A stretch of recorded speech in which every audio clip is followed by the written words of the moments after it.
അതായത് ഇൻവെസ്റ്റർ ആവുക എന്ന് പറയുന്നതും സ്റ്റാർട്ടപ്പ് എൻ്റർപ്രണർ ആവുക എന്ന് പറയുന്നത് ഡിഫറെൻ്റ് ആണ്. സക്സസ് ആയ ഏതൊരാൾ, എലൻ മസ്ക് ആയിട്ട് ആരോട്ടെ, ഒറ്റ കമ്പനിയിലാണ് സക്സസ് ആയത്. ഇൻവെസ്റ്റർ ആവുക എന്ന് പറയുന്നതും സ്റ്റാർട്ടപ്പ് എൻ്റർപ്രണർ ആവുക എന്ന് പറയുന്നത് ഡിഫറെൻ്റ് ആണ്. നമുക്കിപ്പോൾ പൈസ ഉണ്ടെങ്കിൽ നമുക്ക് 1000 കമ്പനിയിൽ ഇൻവെസ്റ്റ് ചെയ്യാം, ഇൻവെസ്റ്റേഴ്സ് ആവാം, സ്റ്റാർട്ടപ്സിൻ്റെ അതാവാൻ പറ്റും നമുക്ക്. പക്ഷെ അതിലൊന്നും നമ്മൾ വർക്ക് ചെയ്യുന്നില്ല.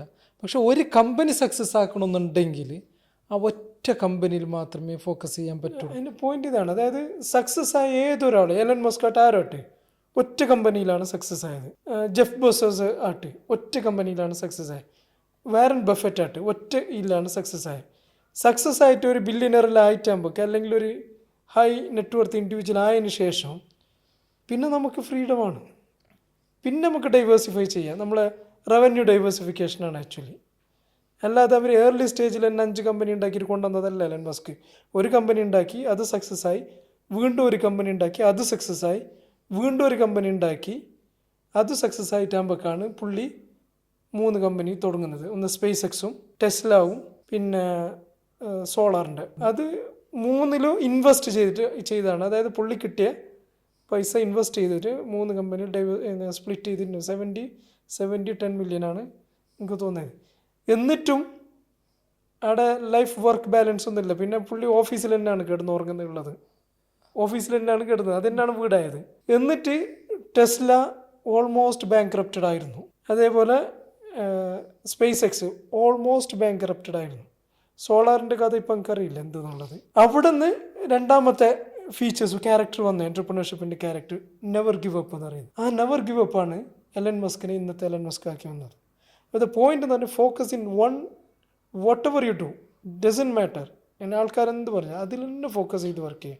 അത് സക്സസ് ആക്കിയ ഒരു മൾട്ടി-മില്യൺ അല്ലെങ്കിൽ മൾട്ടി-മില്യൺ അല്ല, വലിയ ഹൈ സക്സസ്ഫുൾ കമ്പനി ആക്കിയതിന് ശേഷം അതിൻ്റെ റിവാർഡ് എടുത്തിട്ട് വേറെ ചെയ്യുന്നുണ്ടെങ്കിൽ അനദർ ഇൻസ്പിറേഷൻ സ്റ്റോറി എന്ന് പറയുന്നത് സെറോദൻ്റെ നിതിൻ കാമത്ത് ബ്രദേഴ്സാണ്. നിഖിൽ കാമത്തും നിതിൻ ബ്രദർ.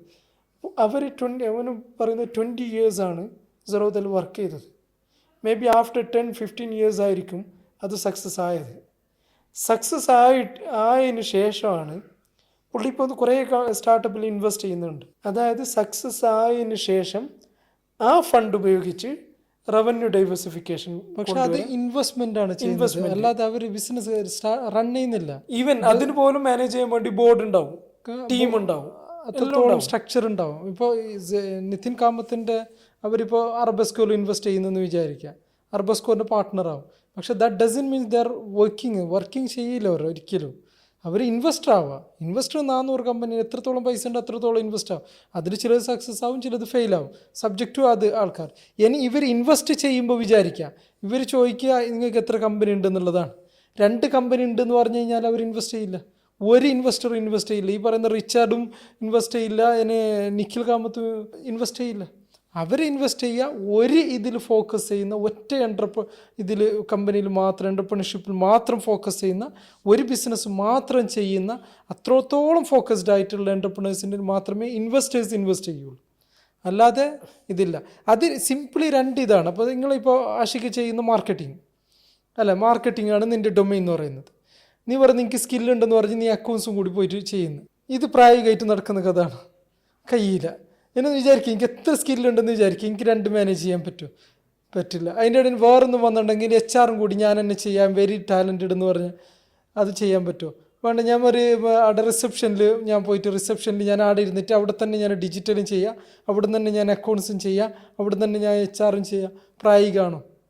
ഒരിക്കലും. ഇതേപോലെ തന്നെയാണ് ഒരു ബിസിനസ് ഒറ്റ ഒന്ന് അതിൽ ഫോക്കസ്ഡ് ചെയ്തിട്ട് അതിൽ വർക്ക് ചെയ്യുക. അത് സക്സസ് ആവുന്നത് വരെ വർക്ക് ചെയ്യുക.